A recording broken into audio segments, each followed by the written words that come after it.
Si tu recherches ce qu'on ne t'a jamais raconté à l'école et dans les médias, tu es au bon endroit.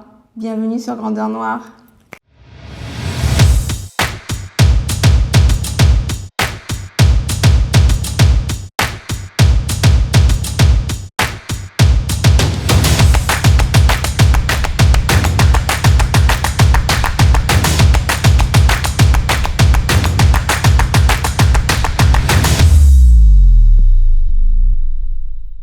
N'oubliez pas que vous apportez une aide considérable au projet de Grandeur Noire simplement en laissant défiler les publicités.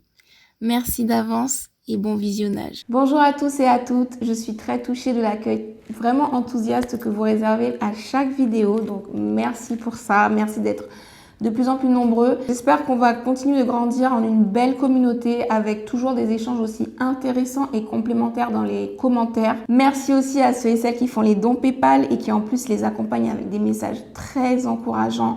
Merci, j'aurais vraiment souhaité avoir du temps pour pouvoir répondre à chacun. Malheureusement, ce n'est pas possible, je ne pourrais pas vous fournir autant de contenu, m'occuper de la maison d'édition, m'occuper de ci et de ça et en même temps passer des heures parce que ça demanderait des heures pour répondre à chacun. Donc, en tout cas, je vois passer vos dons, je vois passer vos messages et c'est mon moteur. Ça me booste, ça m'encourage, ça me motive, ça me stimule. Donc, merci. Le lien PayPal est dans la barre d'infos. Il y a également le lien de la cagnotte pour le documentaire qui est toujours en bonne voie. Alors, pour parler de la maison d'édition, juste une petite nouvelle, eh bien, c'est la sortie du jeu de cartes My Type of Bad Gal. Il s'agit d'un quiz donc à destination des personnes et notamment des enfants qui ont lu le livre pour vérifier qu'est-ce qui a été retenu comme élément essentiel. Donc il y a 70 cartes qui posent des questions et c'est à jouer à partir de 2 jusqu'à beaucoup plus. En équipe, de toute façon la règle du jeu explique tout et l'idée c'est de renforcer la culture générale parce que les questions qui sont posées finalement concernent la culture générale africaine. Donc on fait d'une pierre deux coups parce qu'on renforce sa culture générale au niveau des pays et des faits historiques et des personnages africains, mais également ça permet de raviver en fait ce qu'on a pu apprendre au travers du livre My Type of Bad Gal. Donc je rappelle l'adresse grandeurnoireedition.com. Le lien est dans la barre d'infos. Vous y trouverez le nouveau conte Walata de Grandeur Noire qui a été illustré par Wesley Dupré. Merci Wesley. Et le jeu de cartes My Type of Bad Gal, donc un quiz, et également le puzzle qui est sorti le mois dernier, puzzle de la reine Zinga qui a été une reine guerrière exemplaire. Donc voilà pour les nouvelles Grandeur Noire. J'ai mon nœud à nœud, on peut y aller. Alors aujourd'hui, je vais essayer de faire deux choses. La première, c'est de briser l'idée fausse selon laquelle les Africains n'ont jamais été vainqueurs, ont toujours été soumis et finalement dans l'échec. Je vais vous montrer deux cas historiques et peut-être qu'il y en a d'autres qu'on ignore où les Africains non seulement ont triomphé, mais en plus ont triomphé en Europe, en dehors de leur continent. La deuxième chose que je vais tenter de faire, c'est de rétablir la réalité historique sur deux peuples qui sont pris à tort pour des peuples non africains. Alors on va commencer dans l'ordre chronologique avec Hannibal Barca. Certains d'entre vous le connaissent à travers des films hollywoodiens, à travers des bandes dessinées, à travers des expositions dans les musées. C'est un personnage historique très raconté, très célèbre. Donc il n'est pas étonnant que vous ayez entendu parler au moins du nom Hannibal. En tant que grand général d'armée, grand conquérant. Seulement l'information qu'on a oublié de vous transmettre, c'est qu'Hannibal Barca était africain comme toute sa lignée et comme son peuple, les Carthaginois. Peut-être même qu'à l'école, vous avez étudié en histoire l'empire de Carthage sans réaliser que cet empire est situé en Afrique et donc qu'il était peuplé d'Africains. Surtout que là, on parle de l'Antiquité. Alors, petit retour au début de l'histoire. Hannibal Barca, c'est le fils d'un grand empereur et grand chef militaire, le fils de Hamilcar Barca. Non seulement le père d'Hannibal a conquis une grande zone en Afrique, donc au niveau actuel du Maghreb, mais en plus, il a pu repousser très longtemps des invasions d'étrangers. Malheureusement, au bout d'un moment, il a été conquis par les Romains et donc soumis aux Romains en tant que colonie, on dirait, aujourd'hui. C'est-à-dire que même s'il continuait de diriger son empire, il était quand même soumis à une certaine autorité romaine. Donc il devait donner des ressources précieuses et des richesses aux Romains. Et surtout, il était soumis à certaines lois, à certaines exigences des Romains. Donc ça, c'était pendant le règne du père Hamilcar. Lorsque le fils récupère les rênes du royaume, il refuse cette soumission à l'autorité romaine. Donc qu'est-ce qu'il fait? Il se rebelle et il provoque une guerre ouverte contre les Romains pour reprendre son indépendance totale, sa souveraineté entière. Bien évidemment, son père, qui était un très grand chef de guerre, l'a formé à l'art militaire et à la stratégie de guerre. Et donc, Hamilcar va mettre en place une idée totalement inédite dans le monde entier, à savoir prendre par surprise ses ennemis sur leur propre terrain avec des éléphants dressés au combat. Hannibal se dirige avec une armée de dizaines de milliers de soldats et des éléphants. Il se dirige vers l'Italie. Et en fait, pour les prendre par surprise, il va faire tout un détour auquel les Romains ne s'attendent pas. Il va traverser la mer avec des éléphants et des milliers de soldats et de l'artillerie lourde. Il va passer par l'Espagne. Déjà, il va traverser les Pyrénées. Déjà. Ça veut dire des montagnes enneigées, très hautes, très escarpées. Il arrive en Gaule et là, les Gaulois qui se confrontent également aux Romains décident de s'associer à cet Africain qu'est Hannibal Barca pour aller dégommer les Romains puisque eux aussi en ont assez d'être sous l'autorité des Romains. Donc l'armée d'Hannibal Barca grossit avec les Gaulois qui viennent se rajouter au fur et à mesure des kilomètres. Et là, toute cette foule, n'oublions pas la présence des éléphants, traverse une autre montagne, cette fois-ci les Alpes. Alors dans les bandes dessinées, dans les films, dans les récits que vous allez trouver sur Hannibal Barca, absolument tous vont vous montrer une armée blanche, une armée de Carthaginois africains blanche, à côté d'éléphants africains.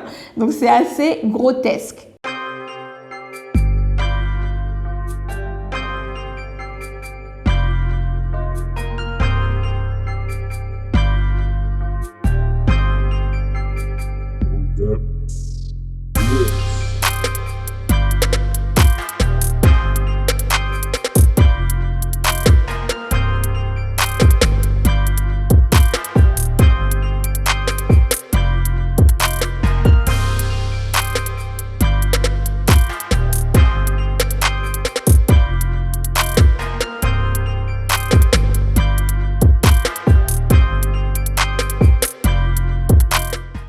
Bref, en tous les cas, Hannibal réussit ce défi haut la main. Alors bien évidemment, il a perdu une certaine quantité d'éléphants en cours de route qui n'ont pas supporté le froid, qui sont tombés dans des ravins parce que c'était escarpé, parce que c'était glissant, parce que voilà, ça a été véritablement une épopée très risquée, très aventurière, mais il n'a pas lâché. Et donc il a réussi à se rendre à la frontière des Romains. Et comment vous dire que les Romains qui n'avaient jamais vu ces mastodontes africains, eh bien, ils les ont pris pour des démons, pour des monstres. Donc déjà, une partie de l'armée a été extrêmement déstabilisée et a fui. Et ensuite, le peu de légions romaines qui restaient s'est fait écraser par les éléphants, donc embrochés dans leur défense, complètement, pour le coup, véritablement écrasés avec leurs pattes, etc. Donc voilà, Hannibal Barca prend le contrôle de cette frontière, commence à avancer sur l'Empire romain, triomphe à chaque fois. Les Romains, la nouvelle se répand qu'il y a des démons, que les Africains sont venus avec des démons, etc., que là, c'est mort, ils peuvent rien faire contre ça. Et malheureusement, entre-temps, l'empereur romain décide d'envoyer toute une flotte, donc des bateaux, vers l'empire de Carthage pour profiter de l'absence de l'empereur Hannibal Barca qui est sur son territoire et pour pouvoir prendre le contrôle de Carthage plus facilement. C'est une occasion qu'il attendait depuis très longtemps. Du coup, en pleine victoire, en plein triomphe retentissant, Hannibal Barca est obligé de rebrousser chemin pour regagner au plus vite son empire de Carthage avant la flotte romaine, de façon à défendre son empire. Et vraiment, on peut se poser la question, mais que serait devenu le monde que nous connaissons aujourd'hui si l'Africain Hannibal Barca avait réussi à véritablement prendre le contrôle de Rome à cette époque de l'Antiquité et finalement, pourquoi pas, à le diriger ou en tout cas à mettre le plus grand empire européen du moment sous son emprise. En tout cas, cette humiliation infligée aux Romains sur leur propre territoire, à savoir les battre d'une traite très rapidement, de façon foudroyante, sur leur propre territoire, cette humiliation n'a pas été supportée. Et notamment auprès des historiens qui ont décidé de transformer un petit peu la chose pour que ce soit un petit peu moins humiliant. Alors, vaut mieux se faire battre sur son propre terrain par une armée blanche plutôt que par des Africains, évidemment. Donc, on a blanchi Hannibal Barca. Et comme le récit d'Hannibal Barca est incontournable, il ne pouvait pas être effacé comme d'autres récits qui l'ont été, eh bien, ce récit n'a pas pu être effacé parce que les Gaulois et tous les autres peuples adverses de l'Empire romain, et il y en avait beaucoup, se sont passés le mot de cette victoire, de cet écrasement de l'Empire romain, de cette déstabilisation aussi simple et facile et efficace. Donc bien évidemment que la légende d'Hannibal Barca a survécu et notamment cet exploit d'écraser les Romains avec des éléphants. Donc puisqu'il n'était pas possible d'effacer cette histoire puisqu'elle était dans les esprits collectifs, eh bien en tout cas on l'a transformée grâce à la propagande médiatique. Donc à partir du moment où le cinéma est né, où les livres illustrés sont nés, eh bien on a transformé Hannibal en personne blanche, ainsi que son peuple évidemment. Il n'y a qu'une seule série qui est américaine qui montre Hannibal Barca noir. Malheureusement, c'est une série qui n'a pas beaucoup circulé puisqu'elle a principalement été diffusée sur la chaîne américaine History et elle n'a pas dépassé les frontières de cette chaîne.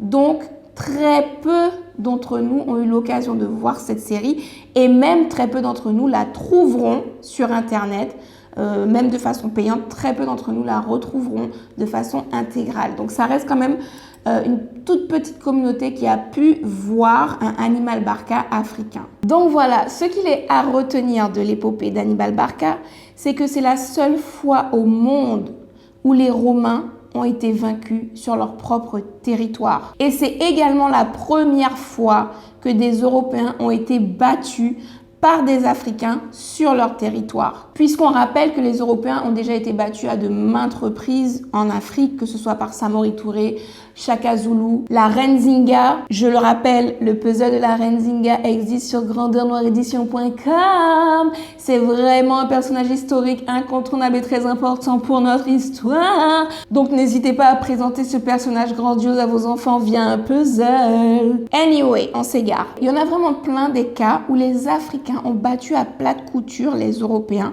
mais c'était en Afrique. Là, pour le coup, Hannibal Barca a véritablement réalisé un exploit extraordinaire et surtout, il a été le premier à le faire. Et on peut considérer qu'il a réellement vaincu les Romains, puisque s'il n'avait pas eu à rebrousser chemin, clairement, l'Empire romain tombait sous son emprise. En fait, c'est comme si un match de football était interrompu alors qu'il y avait une des équipes qui menait 5-0.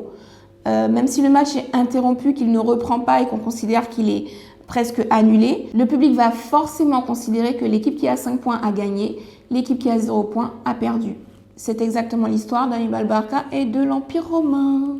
Donc voilà pour l'histoire en elle-même d'Hannibal Barca. Maintenant, qu'est-ce qui nous prouve scientifiquement, archéologiquement, qu'Hannibal Barca était africain? Parce qu'évidemment, on peut se dire, bon, c'est pas parce que ce peuple était situé sur le continent africain qu'il était nécessairement africain, puisque aujourd'hui, au Maghreb, il y a des Arabes qui sont implantés en Afrique. Je rappelle qu'ils ne sont pas originaires d'Afrique, n'est-ce pas? Et en Afrique du Sud et dans bien d'autres pays, il y a également des Européens très implantés en Namibie, en Afrique du Sud, très implantés en Afrique et qui sont considérés, qui sont appelés africains parce qu'ils sont là depuis 5 ou 6 générations. Alors, comment fait-on pour savoir si véritablement les Carthaginois étaient africains? Eh bien, il existe un vestige d'une pièce de monnaie qui montre d'un côté un éléphant et de l'autre une tête d'empereur. Les traits de cet empereur ne laissent absolument aucun doute. C'est un homme africain. Ses cheveux, son nez, ses lèvres, ses pommettes, son faciès, son profil, il n'y a aucun doute.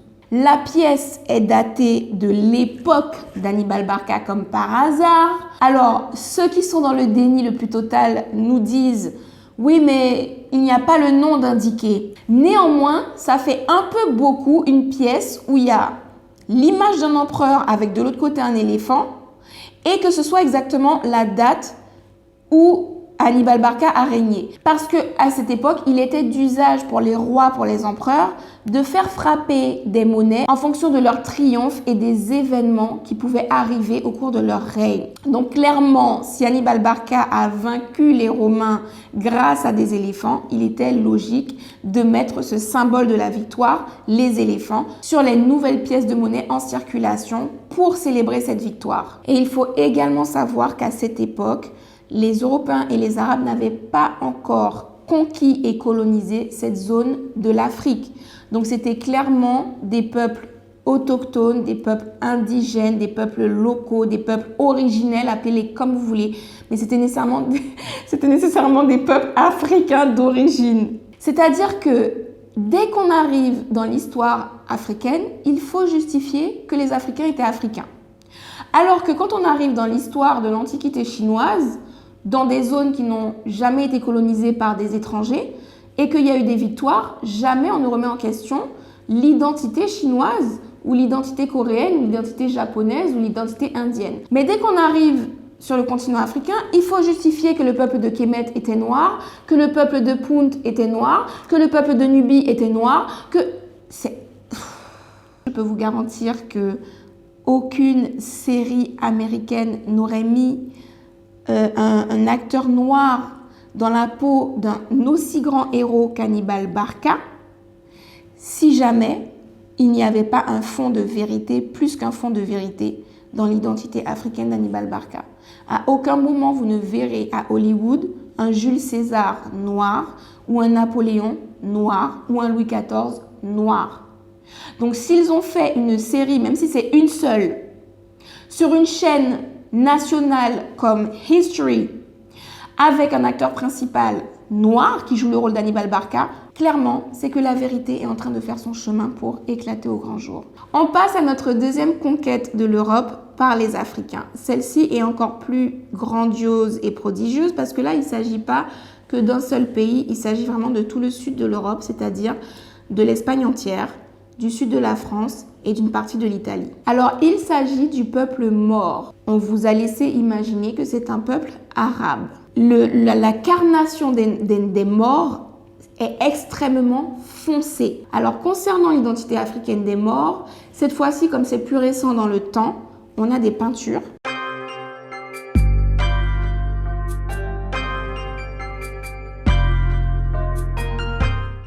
On a des sculptures.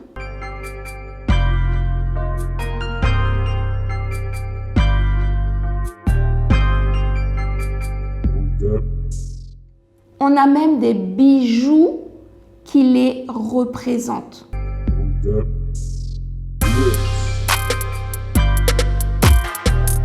Les Maures, il y a une profusion de représentations d'eux. Et sur toutes ces représentations, ils sont clairement africains.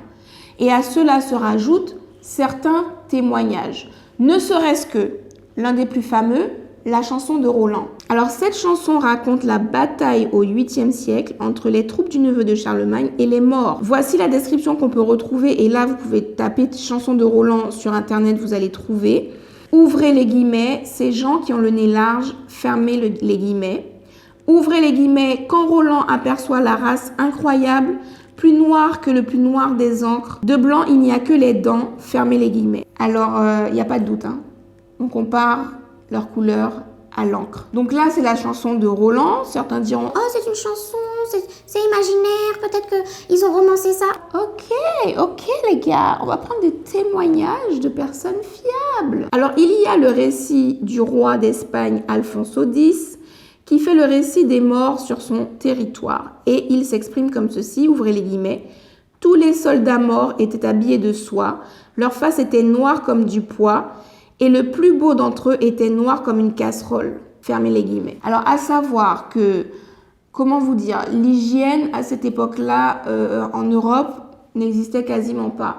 Donc, ce sont des gens qui déjà ne se lavaient pas, encore moins leurs ustensiles de cuisine. Ça veut dire que les casseroles, les marmites étaient noircies par le feu de bois et que, au final, à force de se resservir de la marmite sans la décrasser, eh bien, les marmites, les casseroles étaient noires. D'où le fait que le roi Alfonso X compare les morts, la carnation des morts, à une casserole noircie par le feu de bois. Et le pois dont il parle lorsqu'il s'exprime, c'est poix P-O-I-X, c'est-à-dire la colle, l'espèce de glu qui est faite à base de résine et de goudron de bois. Donc c'est une colle qui est noire. Donc là, on a un roi. Ces propos ont été recueillis par des personnes compétentes qui utilisent comme comparaison une colle, on ne peut pas faire plus noire que cette colle, ou alors des marmites qui sont brûlées par la chaleur, brûlées par le feu. Bon, pour certains, les comparaisons ne suffiront pas non plus, ce n'est pas suffisamment clair. On va monter d'un cran dans les témoignages. On va prendre celui de Isidore de Séville, qui était un homme d'église espagnol. Il a vécu entre 570 et 636, donc il a vu les morts, il les a rencontrés, et il s'est exprimé comme ceci. Ouvrez les guillemets, mort est issu du grec moros et signifie noir. Les Grecs ont utilisé ce terme pour désigner la population de l'Afrique septentrionale, c'est-à-dire l'actuel Maghreb, car à l'époque, la couleur de peau des habitants était très foncée. Les Grecs ont d'ailleurs nommé la région Maurétanie, c'est-à-dire le territoire des Noirs. Donc voilà, on a l'étymologie du mot mort qui signifie noir. D'ailleurs, tous les prénoms du genre Maurice, Morane, etc. étaient souvent donnés à des Noirs qui venaient s'installer, vivre en France. Quand ils étaient baptisés par des chrétiens, ils obtenaient le nom de Maurice, d'où d'ailleurs un certain saint noir qui s'appelle Saint Maurice. Voilà, donc on a l'étymologie du mot mort qui signifie noir, on a la description de personnes qui les ont rencontrées et qui sont quand même fiables, comme le roi d'Espagne, qui les décrit comme noirs, et on a les représentations, les peintures authentiques de l'époque qui les montrent avec des cheveux crépus et un teint qui ne laisse aucun doute. Ils ne sont pas basanés, ils ne sont pas bronzés, ils sont noirs, ils sont africains. Donc maintenant qu'on a fait le point sur leur identité africaine, on va pouvoir passer à la conquête des morts qui, elle, a été totale puisqu'ils se sont réellement installés en Europe et surtout, ils ont légué énormément de connaissances, de traits culturels, de sciences aux Européens. Alors, je ne vais pas détailler la conquête dans cette vidéo, mais en gros, ils sont arrivés depuis la zone du Maghreb, donc c'était leur empire. Ils ont traversé la mer et ils ont dégommé tous les Espagnols. Ils étaient clairement plus puissants stratégiquement, ils étaient mieux armés, mieux organisés, donc ils ont vraiment fait une attaque éclair et ils ont soumis l'Espagne très rapidement. À savoir que l'Espagne était déjà affaiblie par la conquête des Visigoths, qui eux étaient plutôt originaires de la zone actuelle de l'Allemagne et qui étaient venus semer la terreur véritablement. C'était un peuple extrêmement violent qui pillait, qui violait, qui brûlait les villages, qui vraiment ravageait l'Espagne. Donc quand les Maures sont arrivés, ils ont repoussé ces peuplades jusque très très loin. Et finalement, les Espagnols ont plutôt bien accueilli la conquête des Maures parce que ça les a libérés d'un peuple qui était extrêmement violent envers eux et que les Maures ne se sont pas montrés violents envers eux, les Maures ne se sont pas livrés à de la destruction.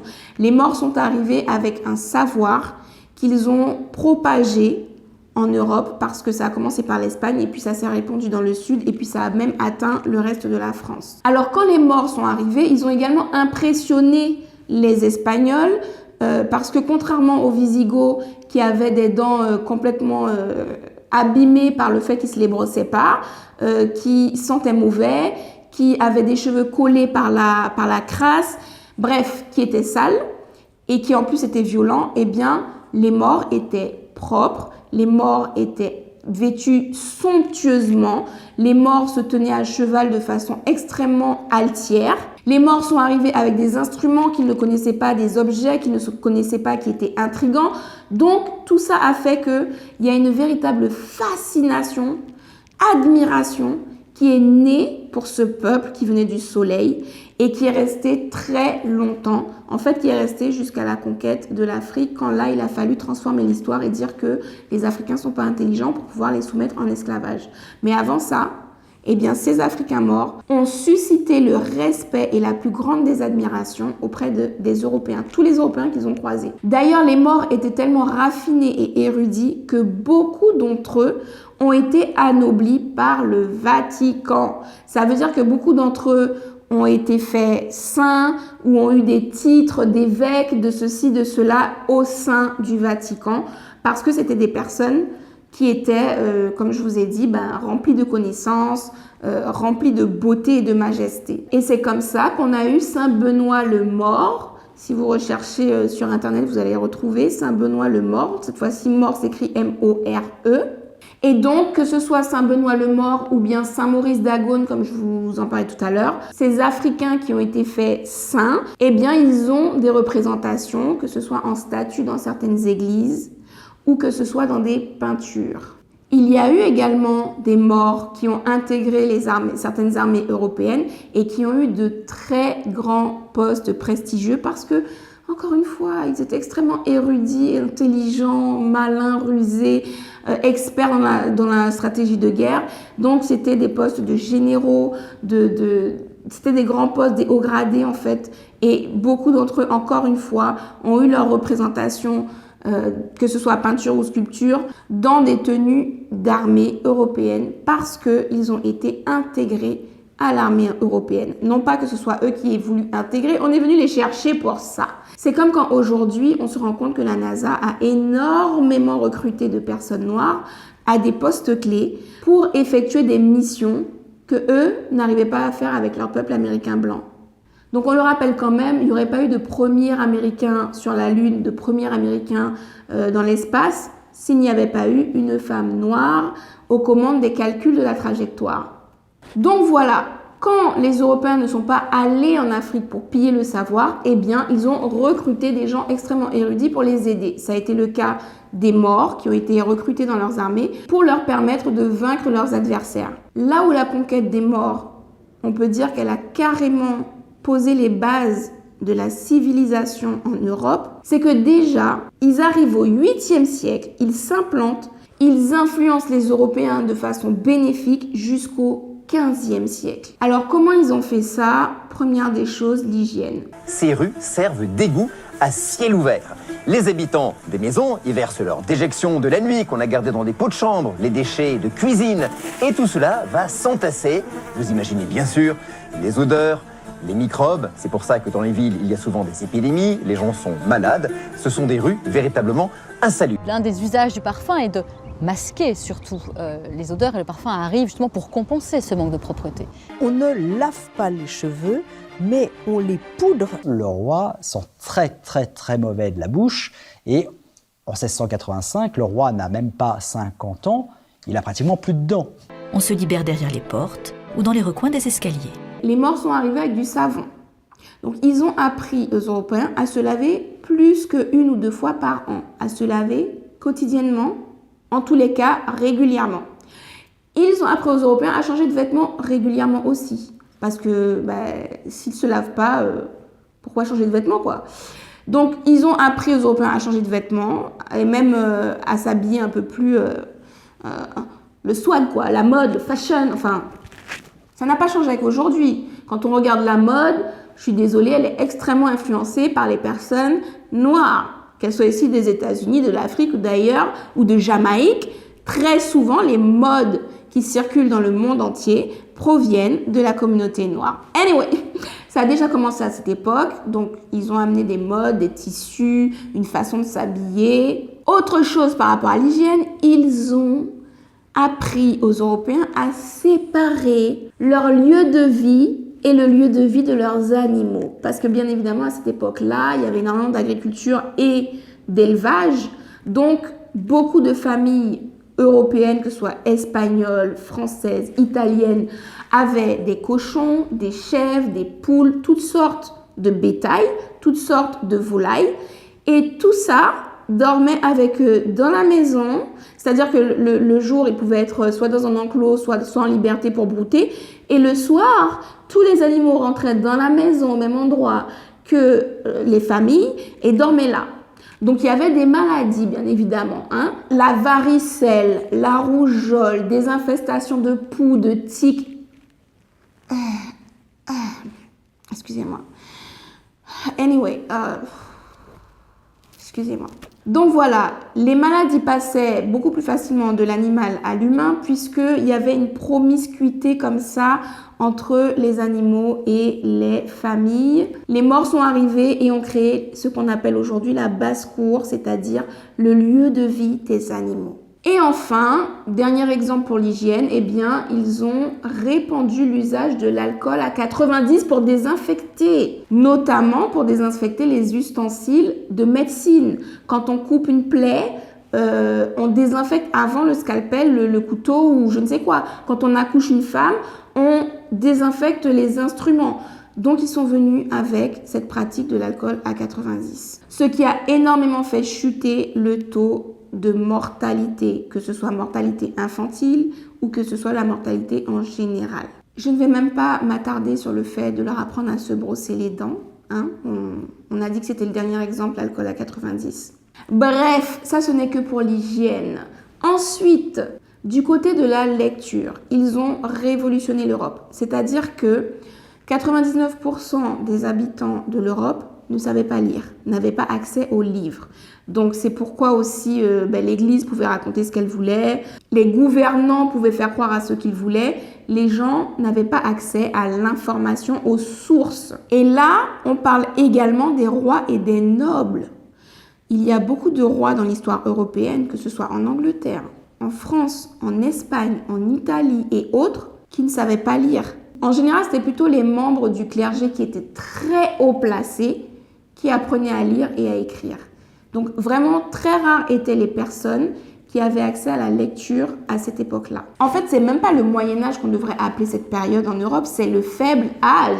Parce que là, il n'y a rien de on n'est plus dans la moyenne, là, on est dans la faiblesse totale. 99% d'illettrisme, c'est... Donc, quand les morts ont constaté ça, alors que chez eux, bien au contraire, les gens lisaient, quand ils ont vu l'état des populations européennes, ils sont venus, ils ont bâti des écoles. Donc voilà, Charlemagne n'est pas celui qui a inventé l'école, ce n'est pas le premier à avoir répandu l'école publique, l'école gratuite, non. Charlemagne est peut-être en France le premier à avoir mis des écoles dans les campagnes très éloignées et donc à avoir fait monter le taux de lettrisme en France, mais Charlemagne n'a pas inventé l'école, d'accord? L'école a été inventée en Afrique, depuis l'Antiquité et notamment au royaume de Kémet, au royaume de Kouch et de Punt. Bref, on en revient aux morts. Ils ont construit énormément d'écoles et ils ont rendu ces écoles gratuites, accessibles à tous. Donc pas uniquement aux nobles, pas uniquement aux princes, pas uniquement aux enfants du clergé, à tout le monde. Ce qui bien évidemment a permis le taux de lettrisme de remonter en flèche, puisque bon, c'est pas très difficile, 99% ne savaient pas lire. Ils ont également construit des bibliothèques. Des bibliothèques, je ne sais pas si on peut appeler ça communales, mais des bibliothèques qui étaient ouvertes à la population. Donc les bibliothèques, chose qui n'était pas utilisée, puisque les gens de toute façon ne savaient pas lire. Donc là, ils ont créé des bâtiments avec des manuscrits qui concernaient les sciences, l'astronomie, la médecine, le solfège, donc en musique, des techniques d'agriculture, la pharmacopée, c'est-à-dire la connaissance des plantes, savoir quelle plante guérit quoi, à quelle vertu, dans quelle proportion les prendre, la posologie. Bien évidemment, des manuscrits sur la chirurgie pour expliquer comment faire des interventions, avec quel instrument, quelles précautions. Des manuscrits sur l'architecture, l'art de construire et de construire du beau, du grand, du solide qui dure. Et des manuscrits sur la cosmétique, parfum, maquillage, soins du corps, soins de la peau. Encore des choses qui ont été inventées en Afrique. Donc ça, c'est pour le côté littéraire. Les morts ont également amené, oui, c'est pas fini, hein, ils ont énormément impacté l'Europe. En matière de divertissement, ils ont emmené beaucoup de jeux de société qu'ils pratiquaient chez eux. Les prémices des échecs, du jeu de dames, du jeu de loi, enfin, plein de jeux que nous-mêmes avons utilisés dans notre enfance viennent en réalité de l'Afrique et ont été répandus en Europe par les Maures. Toujours concernant le divertissement, les Maures ont amené des instruments de musique que les Européens ne connaissaient pas, que les Européens se sont appropriés plus tard ou ont transformé. Mais au départ, les Maures ont apporté le xylophone et le balafon, qui plus tard vont devenir le piano pour les Européens. Ils ont amené la corne, c'est-à-dire qu'ils se servaient de cornes d'animaux pour souffler dedans et faire des sons. Parfois, ils faisaient des trous pour moduler le son. Et plus tard, c'est devenu la flûte. Ils ont amené la kora, qui est devenue le luth. Ils ont amené la harpe. Ils ont amené le tambour. Ils ont amené énormément d'instruments. Par contre, la cornemuse, ça non, c'est pas nous. Hein. Ça, c'est eux. Non, c'est pas nous. Donc voilà comment, en fin de compte, l'origine de la guitare européenne, en fin de compte, ça a découlé du luth qui lui-même provient de la kora. Voilà également comment la trompette trouve son origine dans l'utilisation africaine de la corne. Ce sont également les Maures qui ont bâti le premier conservatoire en Europe. Forcément, il n'y avait pas autant d'instruments.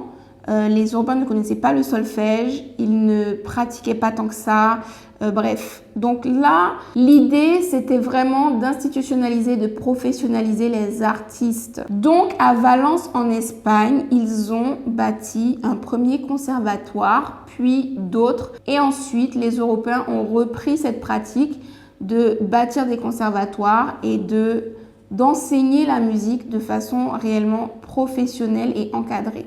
Les Maures ont également pavé les rues qui étaient en terre battue. Ils ont amené cette technique du pavé. Ce sont eux également qui ont instauré les trottoirs, parce qu'avant, il n'y avait pas de différence entre là où roulaient les véhicules, c'est-à-dire les charrettes, enfin tout ce qui possédait des roues, et les personnes qui marchent. Donc c'était vraiment le chaos, c'était très dangereux, il y avait beaucoup d'accidents.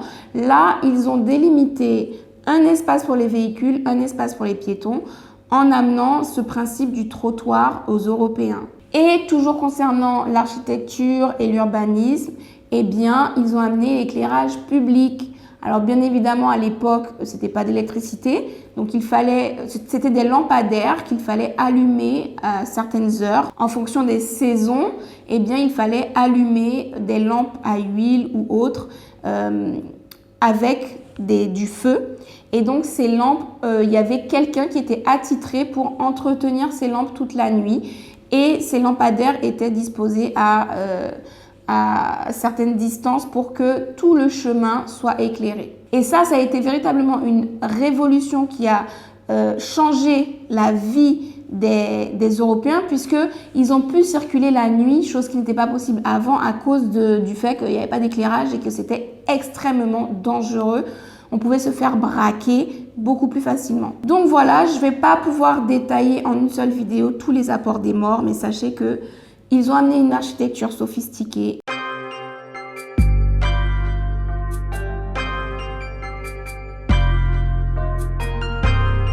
Ils ont modernisé la médecine, si tant est qu'on pouvait appeler ça une médecine avant. C'était plus de la divination en fait.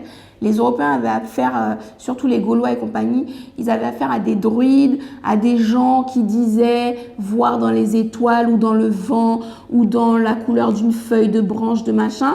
Ils pensaient voir des choses, ils mettaient des sangsues sur les gens. Enfin voilà, c'était pas très scientifique. Donc, plus que modernisé, on peut même dire qu'ils ont amené une certaine médecine en bonne et due forme. Ils ont amené la chirurgie, ils ont amené des sciences très pointues, notamment en astronomie, notamment le fait d'utiliser des calendriers, surtout dans l'agriculture, pour savoir quand planter, quand récolter, etc. Pour respecter aussi les marées, la lune, enfin voilà, ils ont amené des choses comme ça, des techniques scientifiques très pointues. Ils ont amené des tissus nobles, avec une certaine mode vestimentaire aussi. Et donc, par rapport à tous ces savoirs, comme je vous l'ai dit, ils étaient extrêmement respectés, extrêmement admirés. Et ils sont même devenus nécessaires aux Européens. Donc, quand désormais quelqu'un viendra vous dire Mais la colonisation a eu de bons effets, il faut quand même le dire. Grâce aux Européens, les Africains ont pu avoir accès à la civilisation. La colonisation française peut s'enorgueillir d'avoir aussi dans ces pays apporté des choses. Par rapport à la colonisation anglaise. Exactement. Eh bien, sachez que c'est tout à fait l'inverse. Ce sont les Africains, dès le 8e siècle, qui ont civilisé l'Europe. Et des siècles après, les Européens sont venus donner des versions dénaturées, des versions édulcorées de ce qu'ils ont appris des Africains. Alors tout ce savoir-là sur les morts et notamment sur leurs apports aux Européens, vous pouvez le retrouver dans la collection de DVD Hidden Colors. Je vous ai mis des suggestions d'ouvrages dans la barre d'infos, donc des recommandations de livres, et notamment le site où vous pouvez trouver les DVD. Alors malheureusement, ils ne sont toujours pas traduits en français parce que bien évidemment, ce genre de recherche est indépendante, est auto-financée, n'est-ce pas? Donc c'est très dur de trouver les financements pour traduire. Et du coup, ce sont des chercheurs américains, plusieurs chercheurs américains qui ont réuni leurs trouvailles, leurs recherches et qui ont fait une collection de 5 ou 6 DVD. Je ne me rappelle plus le nombre exact, mais voilà, je vous encourage vraiment, pour ceux qui maîtrisent l'anglais, à vous les procurer. Et puis pour ceux qui maîtrisent plusieurs langues, à pourquoi pas proposer vos services aux auteurs du DVD pour l'aider, peut-être bénévolement, même si ça prend du temps et que c'est lent, à traduire dans d'autres langues pour qu'on ait tous accès à ce savoir-là. Alors, je conclus cette vidéo avec le plus important à retenir, c'est que la sous-estimation, l'infériorisation, le mépris envers les Africains est un phénomène récent. Ça date du commencement de l'esclavage, c'est-à-dire quand les Européens sont devenus voraces et ont voulu carrément aller à la source des richesses et contrôler la source des richesses eux-mêmes plutôt que de commercer avec les Africains. Ça a commencé à partir de là, donc quand même très tardivement, sur l'échelle de temps où les Africains et les Européens ont été en contact. Donc dans l'Antiquité, les Européens admiraient les Africains, notamment du royaume de Kémet et de Couche, puisqu'ils se déplaçaient de chez eux, notamment en Grèce, pour aller étudier auprès des Africains et notamment pour apprendre l'architecture, les mathématiques, etc., etc. Donc les Africains étaient extrêmement admirés et même craints dans l'Antiquité parce qu'ils étaient très puissants. Et ça s'est poursuivi dans notre ère jusqu'au XIVe siècle, donc c'est quand même récent, avec les Maures qui étaient puissants, qui étaient érudits et qui ont eu des impacts extrêmement bénéfiques pour les Européens. Parce que pour le coup, les Maures n'ont pas imposé leur savoir par la force, ils n'ont pas imposé leur spiritualité, leur art par la force. Ils ont proposé ce qu'ils savaient et les Européens ont puisé dedans. Alors, cette recherche, je l'ai faite il y a des années et malheureusement, beaucoup de sources ont disparu de YouTube. Beaucoup d'émissions très instructives, très intéressantes avec des dates, avec des faits détaillés, avec des éléments d'archives, avec des éléments archéologiques. Tout ça était sur YouTube de façon gratuite, accessible et aujourd'hui, on ne retrouve plus du tout ces émissions. Quels que soient les mots-clés que je tape, quand je tape mort sur YouTube, peut-être que c'est par rapport à l'endroit où je me situe dans le monde, mais par rapport à il y a 6, 7, 8 ans où je pouvais consulter ces données-là sur YouTube, ça n'existe plus et malheureusement, je n'ai pas eu le réflexe d'enregistrer ça. Donc, il faut savoir quand même, je le dis, c'est pas de la paranoïa, c'est pas théorie du complot, mais il y a des sources d'informations qui disparaissent, notamment les sources d'informations qui sont gratuites et accessibles de tous.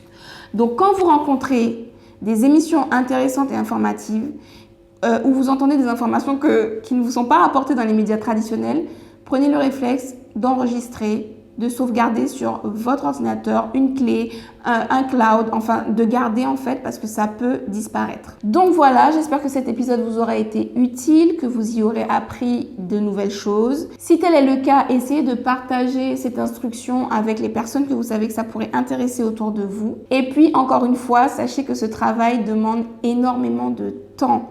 Donc, merci d'avance à ceux qui rémunèrent ce temps, ces efforts, ces moyens qui sont mis en place pour partager avec vous. D'autant que désormais, c'est ma seule ressource. Donc, merci d'avance pour les dons PayPal. Merci pour ceux qui continuent de contribuer à la cagnotte. Et n'oubliez pas le nouveau jeu de cartes Quiz My Type of Badial qui est disponible sur grandeurnoireedition.com. Sur ce, je vous donne rendez-vous au prochain épisode.